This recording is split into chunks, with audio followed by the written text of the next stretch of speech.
Hey everyone, welcome. Hey there. Hey, it's good to see you all. We're gonna let people filter in. You guys are the early birds. Getting yourself nice and ready.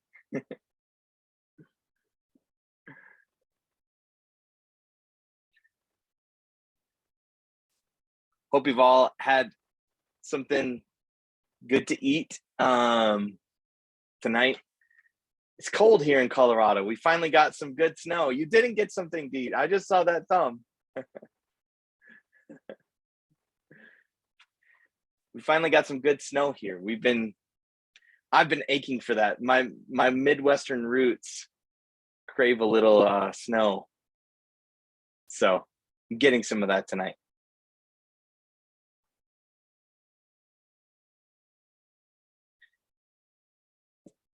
We'll keep you guys, I think it has you muted when you come in, and we'll do that just through, I'm gonna do some teaching and then we'll get into some question and answer. And I'd love to do the question and answer with you vocalizing, but for now, we'll keep you muted. It is also recording. So just so you know, the recording, and I'll explain this once everybody's here as well, but the recording will only be given out to the other people that couldn't make it tonight. So the other newsletter folks. But welcome everyone. People still filtering in. Hi there, I see, is that a warm fire in the background? Nice. That's great.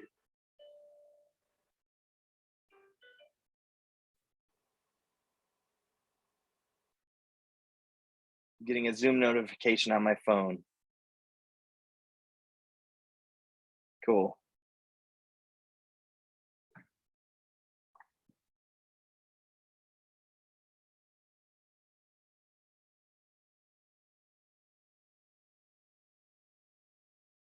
Welcome everyone.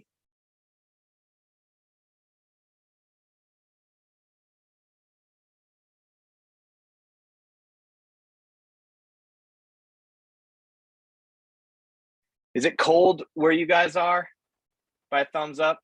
Yeah. Anybody in a warm place tonight? Sorta. That's good. I was telling everybody we got one of our first genuine snows in Colorado. It has been a weird year for us. So anybody else in Colorado? By show of hands. Yes. Did you get snow today? Yes. Okay, that's good. 5 inches, was it? Yeah, nice. 4 inches. We got a couple. It felt like being in a snow globe. That was fun. Yeah, we only got like 2. Yeah.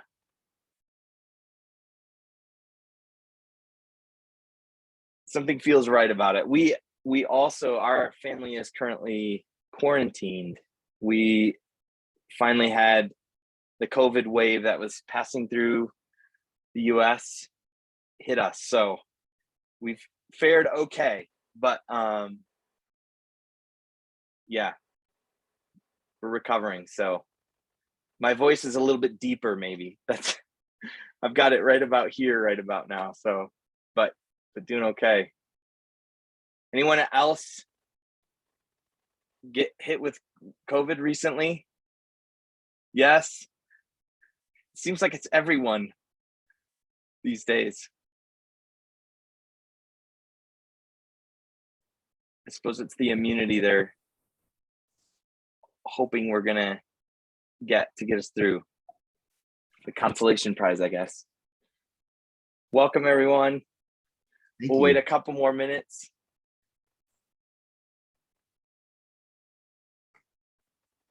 And I don't know if I think it was supposed to mute you when you come in. If you want to keep it muted, just through, I'm going to do a short little teaching and then we'll get to the Q&A And then actually going to do a story exercise. I tried it on myself yesterday. So went under the knife before I asked you to do it. And it was effective for some things I had going on. So hoping it's good for you. Yeah, I'm in my shed. Here's the a little writing space. I built a little shed. This is where I've done I did a year of counseling from this shed through the pandemic. So it worked out well. But I have 3 boys and they're chomping at the bit. I told them that they get to inherit this shed as a playhouse eventually. So they're looking forward to that. Yeah. So for now, it's my little home, 50 feet away from home.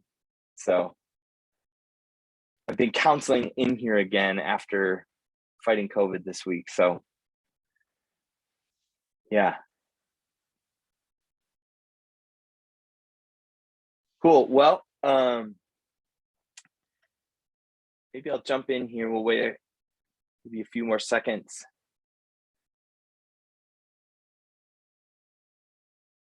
Let me, while we're waiting, I'll just walk through a little bit of the agenda for tonight so I can respect your time. I am so deeply honored you're here.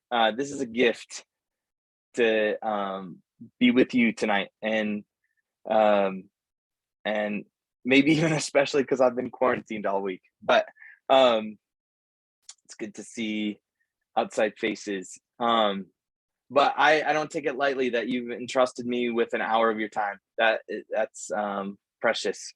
So I want to do just a short little teaching out of some things that I read over Christmas. Actually read the Christmas Carol for the first time since I think like high school. And other than watching a movie rendition, and just found some moments of Scrooge engaging his story that were powerful. So I want to read some of that. And then I want to open it up to Q&A, and I would love to hear your voices. I don't want to do the type your questions in the chat sort of thing. So we'll open it up at that point. And the goal will be to keep, obviously I can't engage your personal stories. I would love that. But just given the venue can't engage your personal story. So when you ask your questions, try to keep it somewhat general, or to a dilemma that you sense others might be sharing, and or just general information you want to know. Obviously, how it relates to you is totally fine, but just keep those questions short, and then we'll do the story exercise after that, and we'll make sure we're ended by 8. So all right. And it is, for anybody else coming in, it is being recorded. If you'd rather not have that, you'll have to leave now. This will be just given out to other newsletter folks who couldn't make it tonight. So that's the only place I plan to put it. And for you guys as well to look back at if you ever wanted to. Well, let me jump in, pull up my notes here. Let's see, okay. Well, I'm honored that you would read my words and trust that you guys have perused Story Formed. That was an ebook born of a little talk I gave a couple years ago for a healing. It was called the Healing Journey Conference up in Denver, and it was such a joy to give that talk. And I thought this would be fun to write and make available as a little book, just a entry into what is story work, what is a narrative approach to trauma care, and how do I go about it. So that was the intent. as you know, probably trauma. And let me just say this too. If I'm going to open up my chat window, so if there's something as I'm talking, anything you want to type in the chat to me, feel free to let me know that until the Q&A, and then we'll go vocal. But yeah, as you know, trauma is becoming a more well-known topic. I'm sure you've heard of, I'm guessing you've heard of how much is out there now about being trauma-informed. You can become a trauma-informed pastor, a trauma-informed therapist, of course, trauma-informed nurse. I have a nursing friend that got her trauma-informed training. Teachers, doctors. I mean, it's a really, really, really good revolution, I hope, happening in our world, is people becoming trauma informed. And obviously just our culture seems to be shifting towards an awareness of trauma. I was having a conversation in the grocery store with the person checking out my groceries, the cashier, and he was talking about dysregulation and emotional regulation that his therapist teaches him. And he was like a college student. I thought that is so cool, to be a college student already aware of regulation and dysregulation. So it's a wave that's passing through. One of the biggest tenets of trauma-informed care is the awareness that trauma isn't just pain, right? That trauma does more than causes pain. It wounds us, right? It does something to us that lingers. It's not just painful. And that was my hope in writing the book, is what happens to our person, to our story, that lingers, that's more than just, oh, that was a really painful experience, like a painful breakup, or gosh, that person said something and it was painful, right? What's the thing of trauma that makes it more than pain? And then obviously, how do you recover from that? How do you begin to engage that?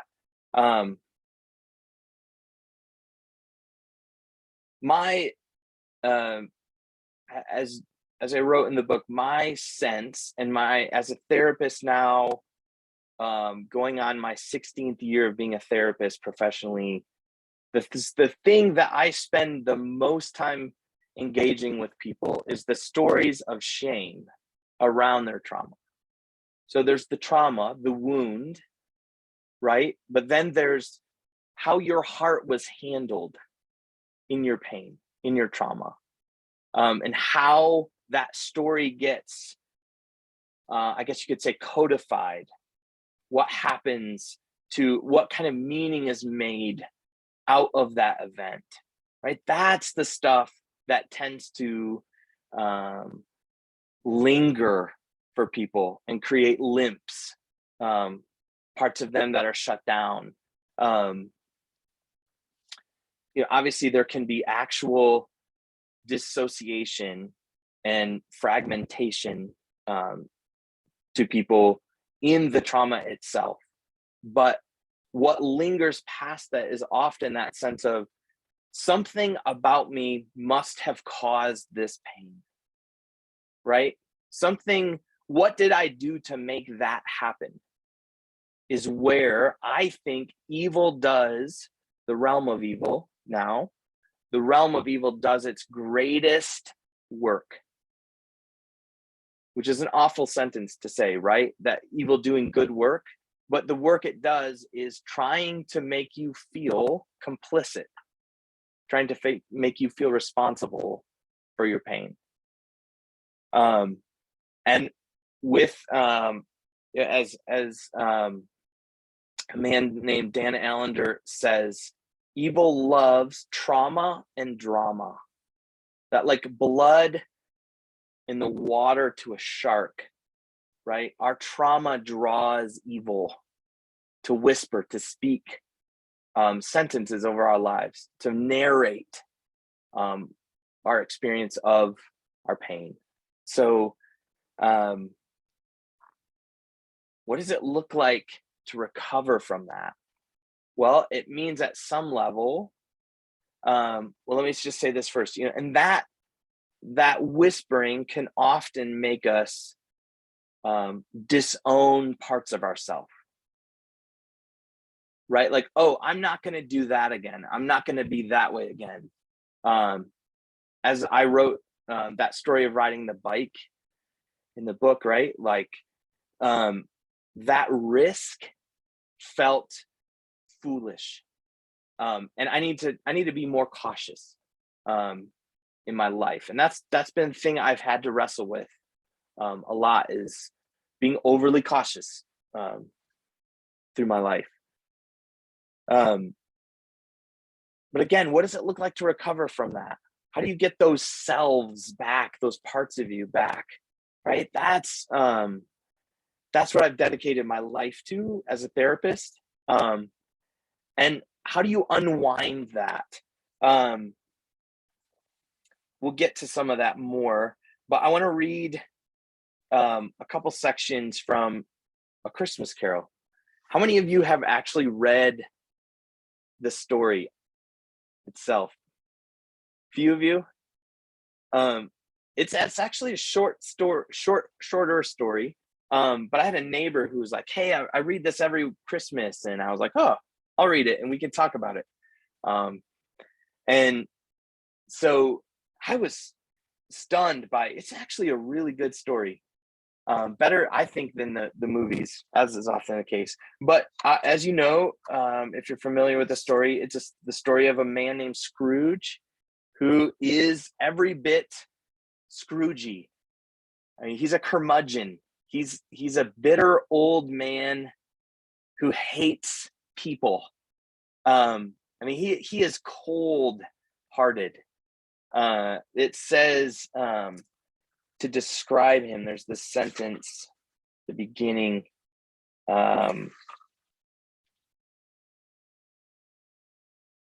It calls him, it says, "Oh, but he was a tight-fisted hand at the grindstone, Scrooge, a squeezing, wrenching, grasping, scraping, clutching, covetous old sinner, hard and sharp as flint, from which no steel had ever struck out generous fire, secret and self-contained, and solitary as an oyster. The cold within him froze his old features, nipped his pointed nose, shriveled his cheek, stiffened his gait, made his eyes red, his thin lips blue, and spoke out shrewdly in his grating voice." So you kind of get a picture of him, a cold, bitter man. And as you may know, as the story goes, he gets a haunting. So on Christmas Eve, he's in his home and he's visited by a ghost. First comes the spirit of one of his old friends that had just passed away, who comes to haunt him and warn him, and is kind of a herald of, you're about to be tested, get ready. And over the night, he's visited by three spirits: the ghost of Christmas past, present, and future. And I just want to read this section here, where his old friend's name is Marley. And I'm just going to read the section where Marley comes to him. And it says, "You don't believe in me," observed the ghost here being Marley. "I don't," said Scrooge. "What evidence would you have of my reality beyond that of your senses?" "I don't know," said Scrooge. "Why do you doubt your senses?" "Because," said Scrooge, "a little thing affects them. A slight disorder of the stomach makes them cheats. You may be an undigested bit of beef, a blot of mustard, a crumb of cheese, a fragment of an underdone potato. There's more of gravy than of graves about you, whatever you are." So here's Scrooge trying to wrestle with what's happening. He's come in for the night. think he makes himself some cold soup, and then he walks himself up to his room and sits in front of a small fire. I think that's what precedes this. But then he gets this visitation, and initially he wants to deny it. As you can hear, he says he wants to write off the visitation as indigestion, or like he says, an undigested bit of beef, a blot of mustard. And I was struck by, there are times where I want to dismiss things going on in my body, especially around my trauma. It takes a while to learn again, to welcome the biofeedback, the sensations that come with our trauma, right? It's easy to say, oh, I'm fine. I'll be okay. Just give me a minute. And I have clients say that, or, apologize for tears is a really common thing. I'm sorry. Just give me a minute and I'll collect myself, right? That can be a common response as well. Maybe you have those experiences, right? Where, and honestly, trauma can feel like that sometimes, like a haunting. I don't know many people that, when kind of the body memory of pain shows up, as I wrote in the book, the implicit memory, right? The sensations, it's really, really, really hard to want that to come back to you. Especially because it feels painful and it feels like I just want to forget that. And I've actually had a lot of clients over the years say to me, I intended to take this to the grave. Like, I don't want to talk about this. I just want to move on. Like, help me figure out how to shut this down and get back to being normal. So maybe you can relate. I certainly could, of my own pain. Like, oh, I just ate something and it's acting up, right? It's easy to do that. Well, as the story goes, Scrooge, he doesn't really have much of a choice at this stage. The haunting is coming to him, and he's kind of left to kind of hold on for the ride as it goes. So his friend Marley, who visited him, leaves, but he kind of warns him, you're about, get ready. And then a couple hours later into his sleep, the ghost of Christmas past comes to him. And I want to read this little section. He takes him. He's actually a very warm, a fairly warm presence. He's got light beaming from him. And so you get a sense, but Scrooge doesn't like it. But he takes him right away to a scene. And I want to read that scene here real quick.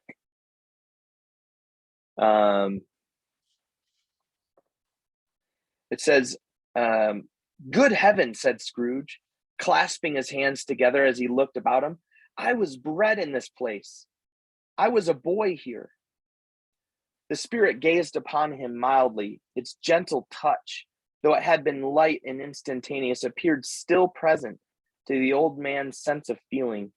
He was conscious of 1,000 odors floating in the air, each one connected with 1,000 thoughts and hopes and joys and cares, long, long forgotten. Your lip is trembling, said the ghost. And what is upon your cheek? Scrooge muttered, with an unusual catching in his voice, that it was a pimple, and begged the ghost to lead him where he would. You recollect the way? Inquired the spirit. Remember it, cried Scrooge with fervor. I could walk it blindfold. Strange to have forgotten it for so many years, observed the ghost. Let us go on. So the ghost is walking him through a place in his childhood, as you can hear. And what's coming back to him is the odors, right? The sense of it, the feeling of the place. And he leads him here, and this is just the last thing I want to share from here. He leads him through to his schoolhouse, a scene at his schoolhouse, and this is how it goes. They went, the ghost and Scrooge, across the hall to a door at the back of the house. It opened before them and disclosed a long, bare, melancholy room, made barer still by lines of plain deal forms and desks. At one of these, a lonely boy was reading near a feeble fire, and Scrooge sat down upon a form and wept to see his poor forgotten self as he had used to be. So the ghost leads him to his place that he was born, or the place he grew up as a boy, leads him to a specific moment in his story, a scene. And it goes on from there. But I'm struck by when Scrooge finally lets himself, and I don't know, he's kind of along for the ride, but when he lets himself go into the scene, he's met with himself as a little boy. And I'm struck by how quickly his heart softens to that boy. And he's weeping for that part of him. And as you know, as the story goes, it's that coming back and remembering, right? That welcoming of those parts of him that actually leads him to having a soft heart. He actually remembers. There's a place where it says he remembers. There's a scene where he's a young man, and he remembers his generosity and his gaiety that he had forgotten. So in many ways, he's doing story work by the guidance of a ghost, the guidance of a spirit. Not unlike us, those of us who seek healing. Like I said, this can feel, I don't know many people who welcome back their trauma. It is something that in some ways has to jump you. And I'm sure you've had that experience where stuff comes back to you. And at first may not be welcome. But there's something about letting yourself be carried into it with an openness that can return you to self-compassion, to remember parts of you and recover them. And I love how at the end of the book, he's got that boy's tenderness again. And he's got the young man's kind of gaiety to him.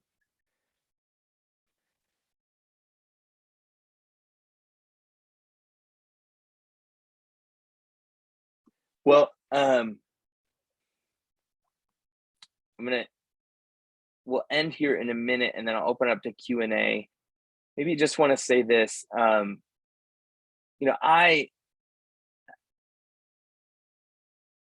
am aware that it's sometimes hard to feel hope for the lost parts of you, or it can feel like trauma has ruined something in you. And I am, as a therapist for 16 years, I can say again and again, there's always hope for the recovery of parts of you. And there's always more in your story that can be recovered. I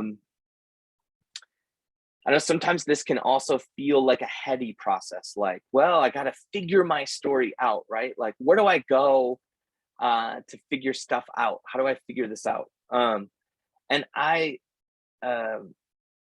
some of my hope in Story Formed as well was to honor, these stories aren't meant to be engaged just from your head, right?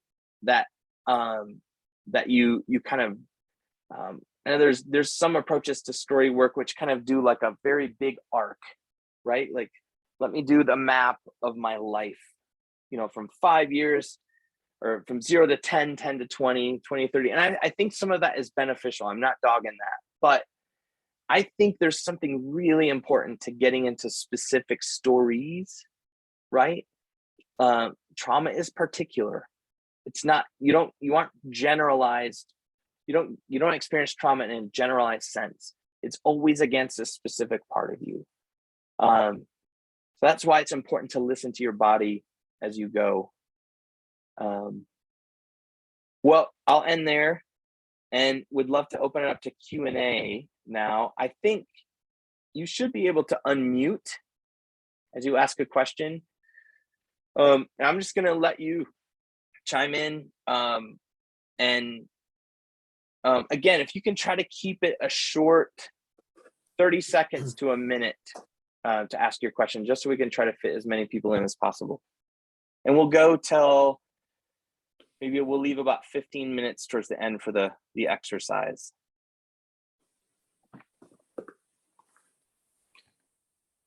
I hear somebody on. Can I ask you? Okay. Go ahead. No, you go first. Let's go Wesley first, and then Brother Leo second. Okay. I have a question. Yes. What do you do, or if you feel like you're going back and it feels fake, you're like, this doesn't seem right, or Yes. if it feels like did that really happen? Am I making this up? Like, am I trying to put something in here that's not in here, or isn't that big a deal? You know what I mean? Like, how do you overcome that? The questioning, I guess. Okay. The uncertainty of Yeah. that. Yeah. That's a really good question.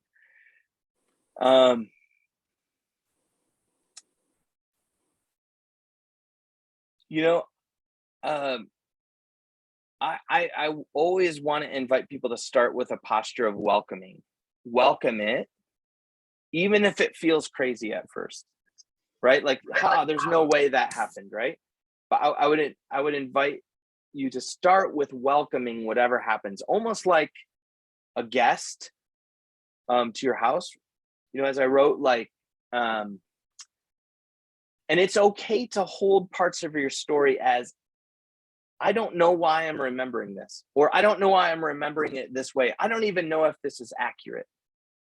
Because there's meaning even in how you remember things, right? There's a reason you remembered it that way, even if you're not sure if it's accurate at first. I would start by, okay, I'm going to welcome it. This is what I remember. It feels crazy, but this is what I remember. This is what's coming. This is what's flashing back to me.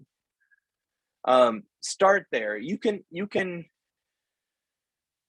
it's okay to sometimes fact check, check with somebody else, like other family members, like, hey, do you remember it this way? Like, that's okay to do, but there's meaning in how you remember it. When I did this exercise yesterday, I had a memory come back to me that I haven't thought about in a very long time. And I don't remember, there's a part of it that I'm like, I don't think this is accurate, but this is how it's coming to me.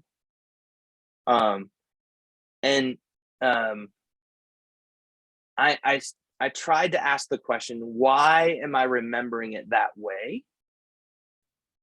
Like, what does that tell me about how I experienced it?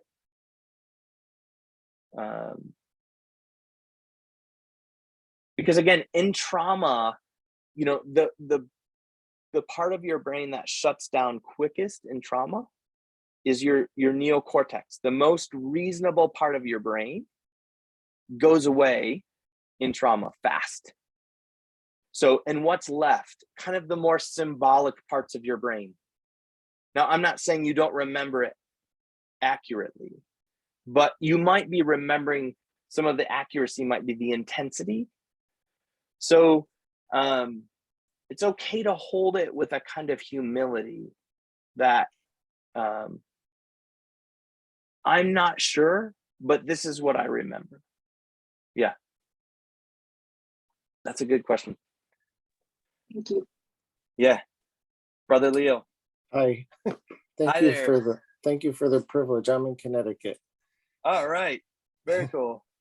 I've been following you for a few years. It does seem like in general that there's more of an awareness, which I think is good, of trauma. And I think there's all different levels of trauma. Like everyone has, like you said, just a different, definitely a sense of trauma in our life and just realizing it. I looking back at family and older people, it seems like there was a lot of avoidance of talking about things that Yes. were of their past. And when you're kind of living through, and when nothing was talked about, and now you see the benefits of being able to talk about it and heal that, it's I find it's tricky to get to that place of wanting to hear the other person's story, but not being too like nosy, like, because I think it helps to tell our story, but it also it means that we have to give ourselves time to be with others, and to genuinely want to listen. And so there's a lot of trust involved and stuff like that. But I maybe it's not, maybe I don't have a particular question, but okay. Do you find that I mean, the awareness today of Christ, of trauma, is definitely there. Is it a new phenomena, or do you think it has been and just was not as conscious? I think there's a shift happening. I mean, my goodness, throw a pandemic on the whole world, right? And now everybody's mental health is jacked up, and everybody's wondering why am I not doing okay? So I think there's something, but even preceding that, I think the stigma of counseling is going away. I think it's fairly normal now to see a counselor. It's not oh, you have issues. I actually have a grandfather that came back from World War II, and for 30 years, now he would be diagnosed with PTSD, but for 30 years, every fall, he was put in a mental institution because he would go through a severe depression. And he actually had a scar on his chin because they did electroshock therapy, and he had to escape. He tried to escape one time the prison. It was like a prison. It was a mental hospital, and he cut himself on the fence. But like, we're so far from that, thank God. But so I think there's a change happening. Now you mentioned being nosy, and I actually think you're diminishing something there, because I think there's a healthy version of curiosity. It's okay to be curious with people, and until people say stop, like I don't want to talk, or make some indication like I don't want, or you just have a sense they're pulling back from the conversation. But it's okay to be curious. In fact, I think curiosity is rare, right? Like most of our conversations don't get past one or two questions. How was your weekend? Good. How was yours? Good. good to see you. Right? No, Yeah, you know, yeah, right. it's not often that we get to, well, what was good about your weekend? Oh, Mm, I don't know. I saw a good movie. Well, what movie? yeah, Oh, it was this movie. Well, what did you like? Right? yeah, I don't think that's nosy. Now, some people might not. Oh, it was fine. You know, well, have a good day. But that, yeah, you know, there's a place to respect people's boundaries. But I want to bless your curiosity as a good okay. thing, especially around story work. And it feels good to be asked questions too. I think I can say for myself, it's nice when people do ask questions. Yes, yeah, that's good. So thank you. Yeah. Other Hey, questions? yeah, I'll jump in if I can. Yeah. Um, Sam, you've talked about how we join with shame and the voices of shame that come through trauma, Yeah. and how what we really need to do to pursue healing is instead join with the kindness, the compassion. Yes. And I'm wondering if you could expound on that a bit. Tell us, how do you actually join with compassion and allow the voice of compassion to speak in a way that's not just like a CBT, Right. change the thoughts, like, but Yeah. something that connects with the heart and not just the head.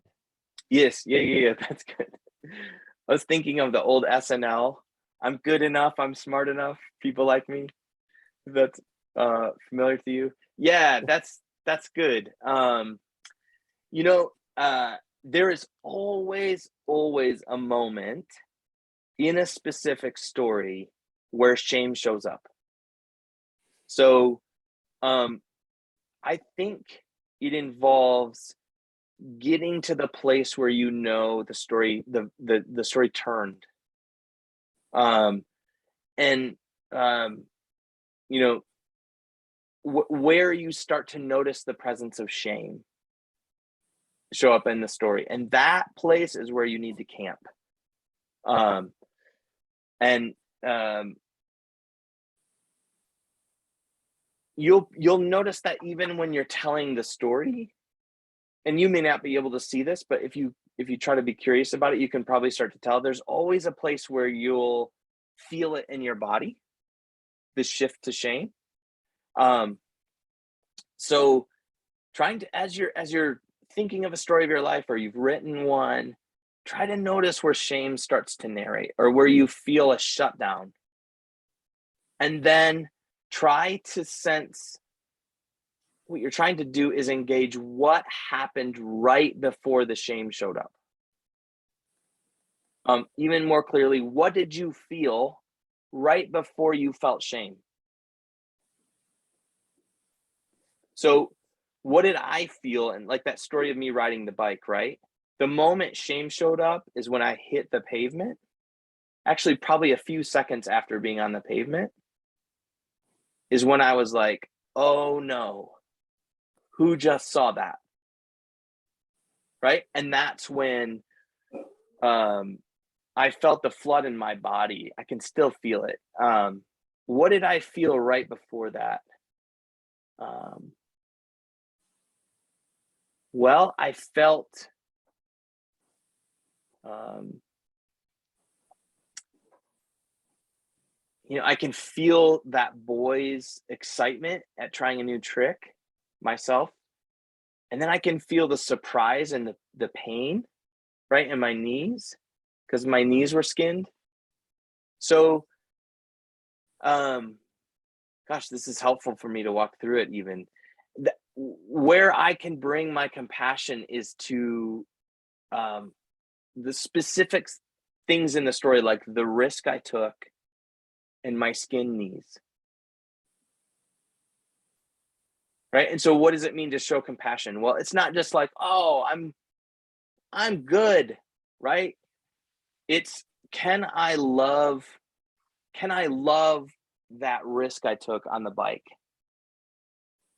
Like, can I let my heart warm up to that boy And I know that's very imaginative, right? Like kind of in your imagination, but sometimes it's even, can I see myself moving towards that boy?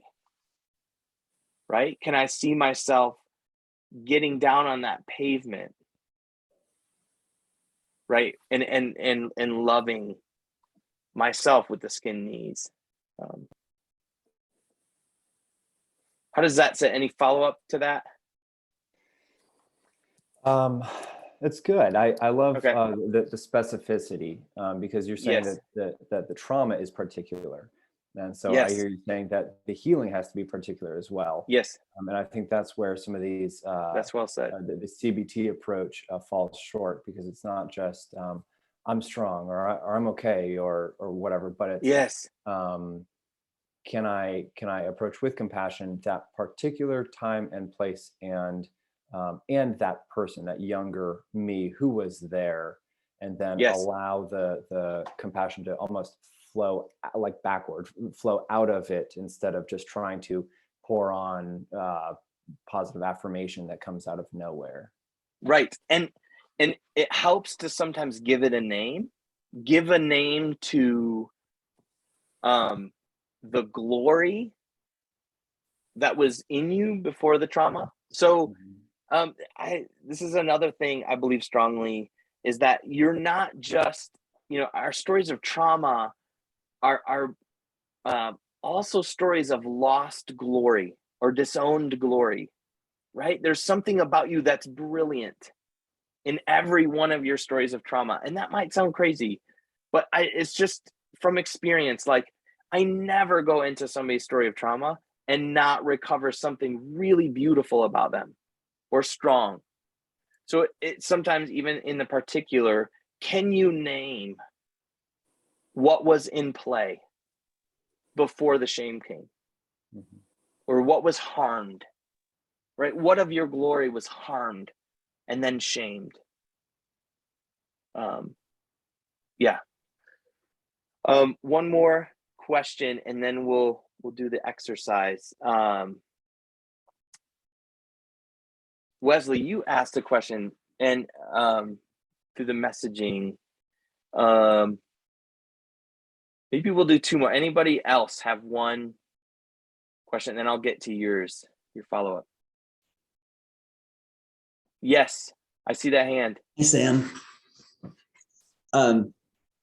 As you're talking, one of the things that hits me that I've been working through the last several years is just the idea of, so often when I do go to those stories, or part of it is I just want to recognize when that young place shows up, and recognize that young place is showing up in different ways. Yeah. It comes out when in stress or whatever. And I guess my question is, how do you recognize when those places show up so you can go into that and examine that trauma and examine those things? Do you have any ideas about Yeah. how to approach that? Well, you're already on the right track, it sounds like. But let me, when you don't feel like yourself, like, this is too much right now. I mean, that could be the airport. That could be something at work. It could be a comment somebody made, and you suddenly just you feel overwhelmed, right? You don't feel well.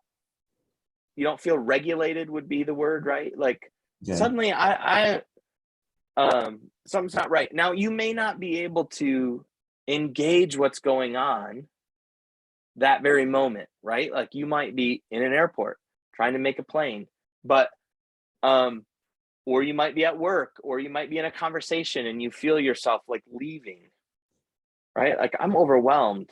I've had people, like, I shared the comment or the story of the guy, my neighbor, right, whose friend insulted me.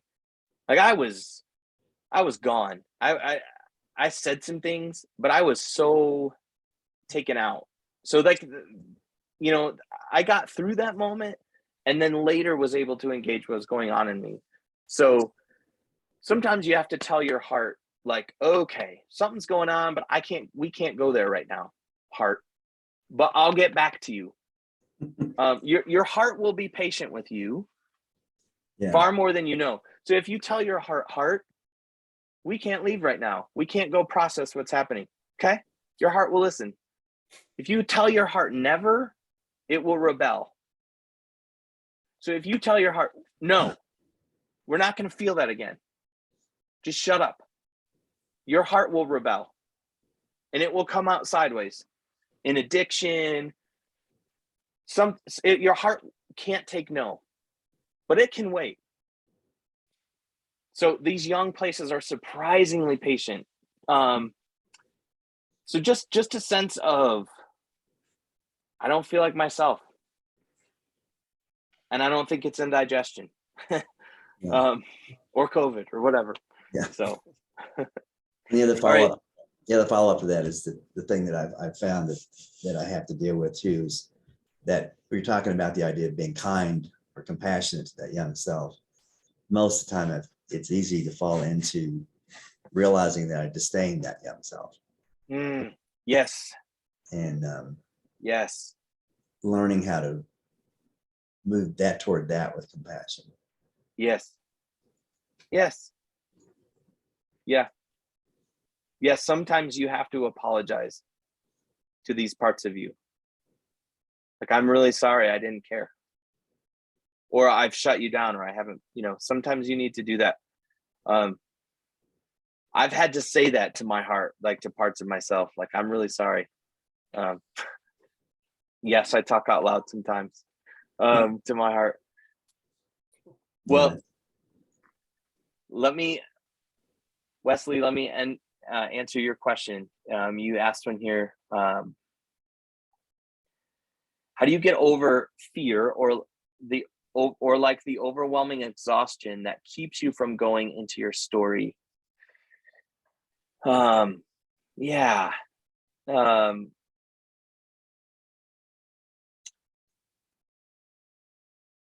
That is a really, that's a tender question.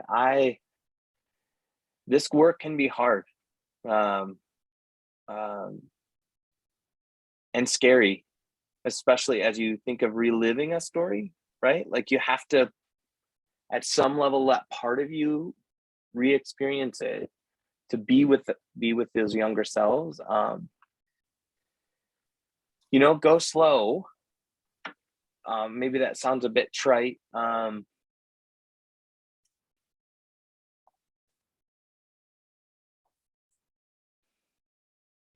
I think two things. One is to be patient with yourself, with your heart. Like, only go as far as you can go. I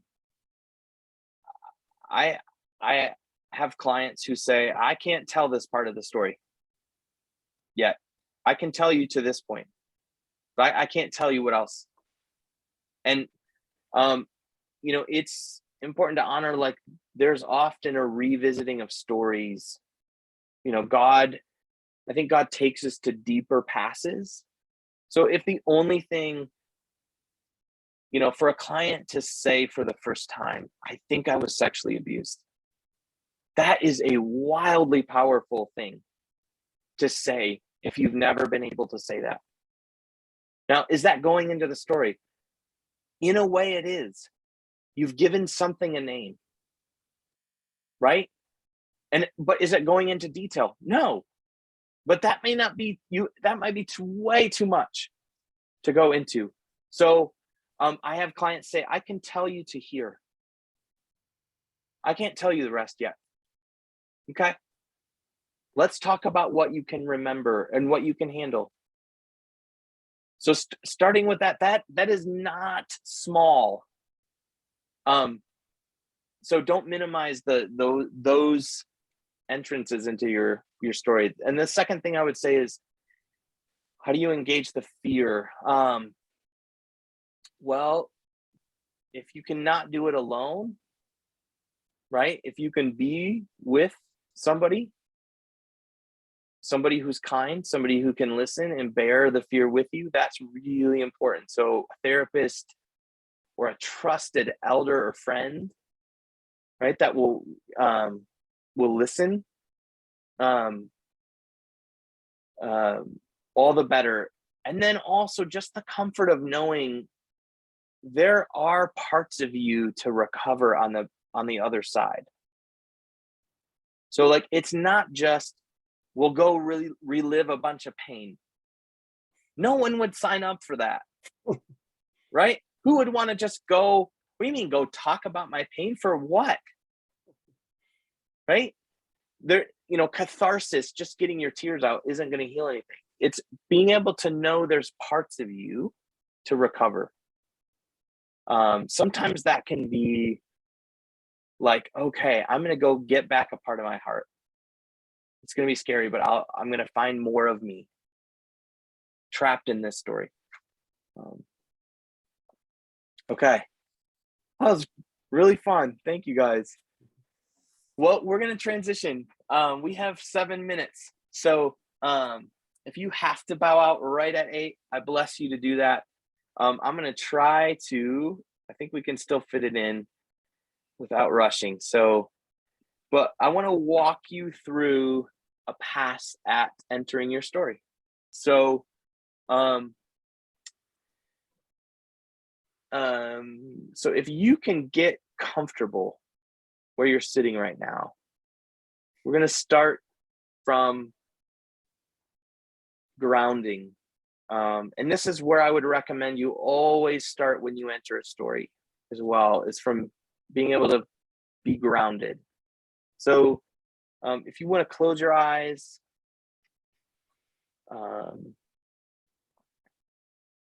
if that's helpful, or just relax, I want you to take a couple deep breaths and really invite you to feel the chair or seat that you're in.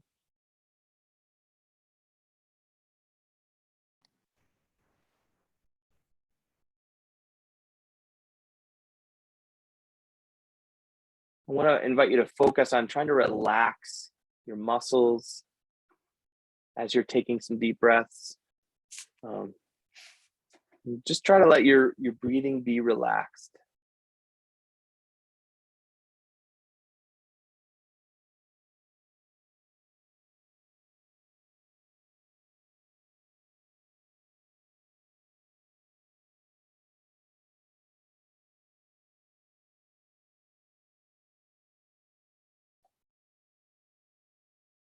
Notice, again, if there's any tension in your body.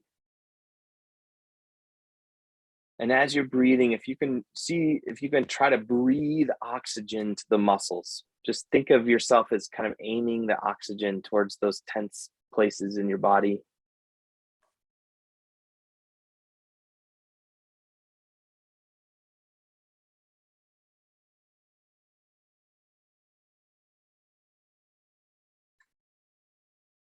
Now, I want to invite you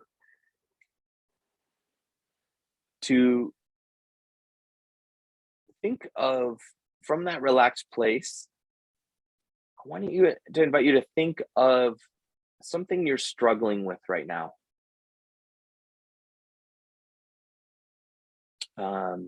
It could be a recent conflict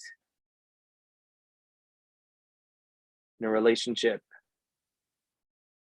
Could be a recent disappointment.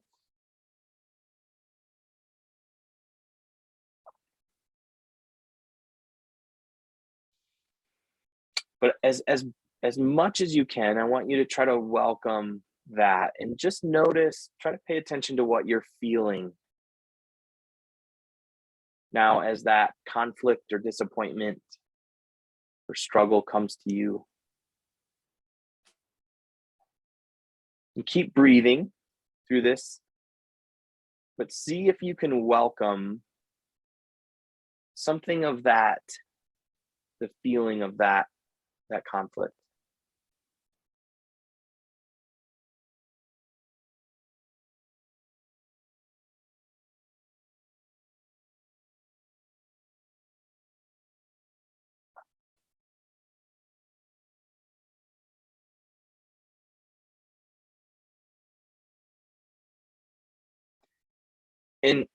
In particular, to be thinking about what sensations your body holds, and see if you can give the feeling in your body a name.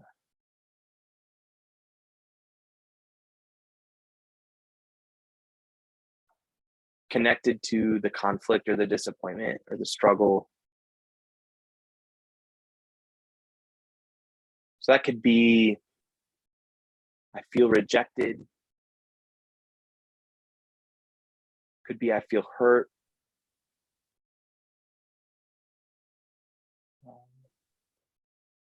Could be, I feel diminished, feel angry, scared.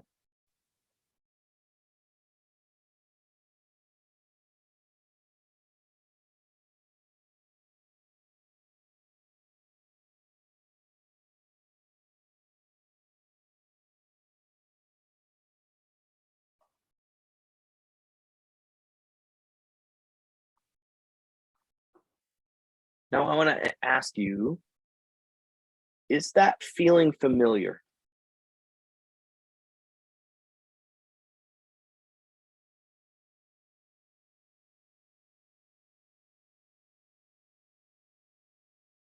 Have you known that feeling before in your life?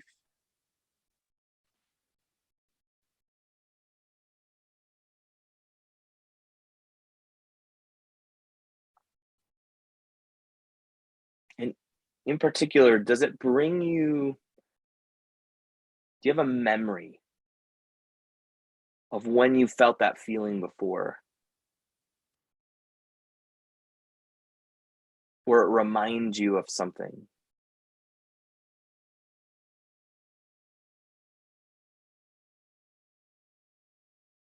See if you can welcome that memory.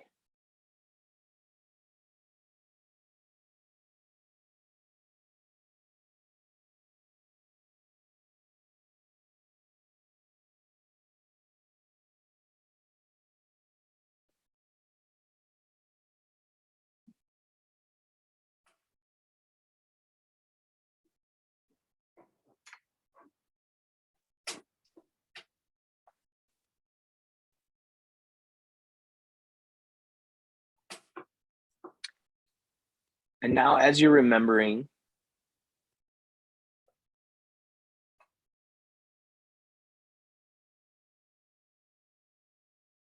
the memories come to you, I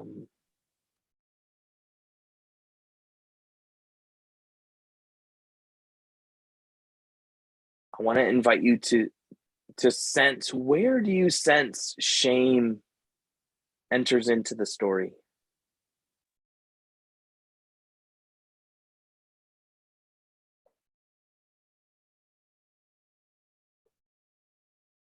Where do you feel accused?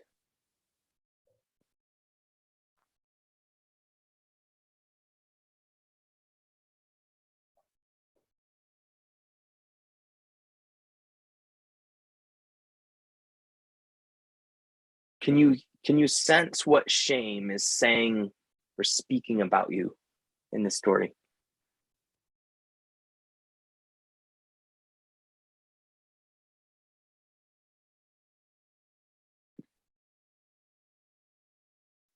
And even more importantly, where in the story it starts to speak? What part of the story it starts to speak about?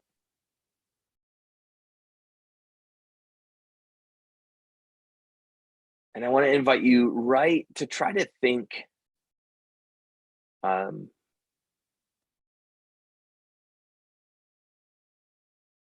right before the shame entered in.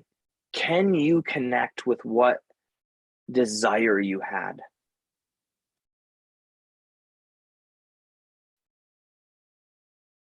And it might be a half second in the story.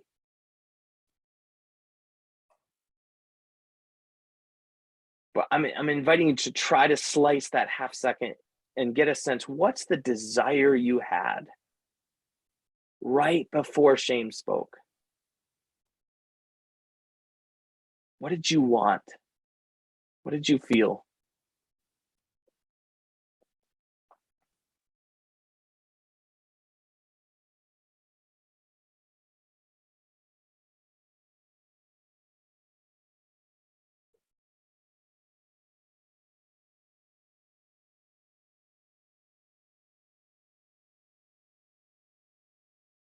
And I want to ask this question: can you love that desire?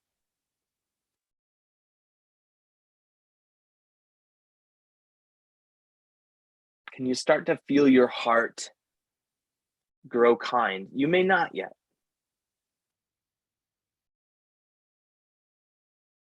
But I wonder if that starts to shift your heart.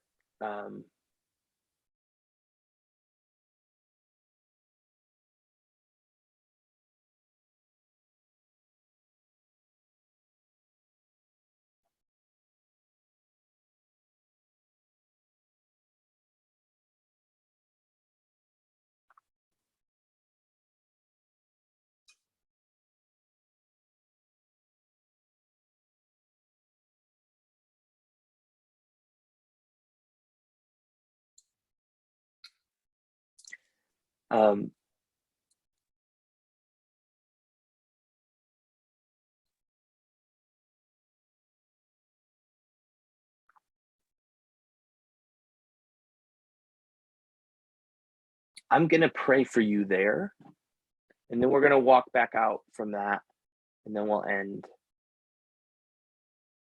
God, as these beloved people, your people, as they sit right now, God, with a part of themselves, God, I pray that your voice would come present to them.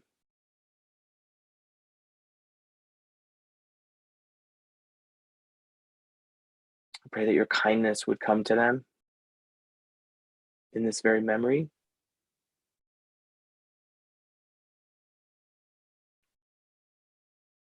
God, I pray that you would upend the shame. I pray that you would reveal to them the glory that was being attacked, the desire, that you would come to comfort them there.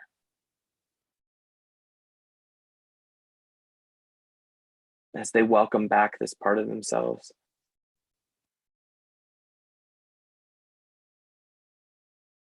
Amen.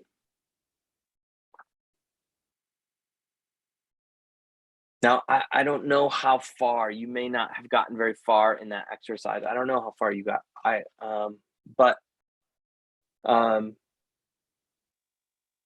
And we moved fast too. So, but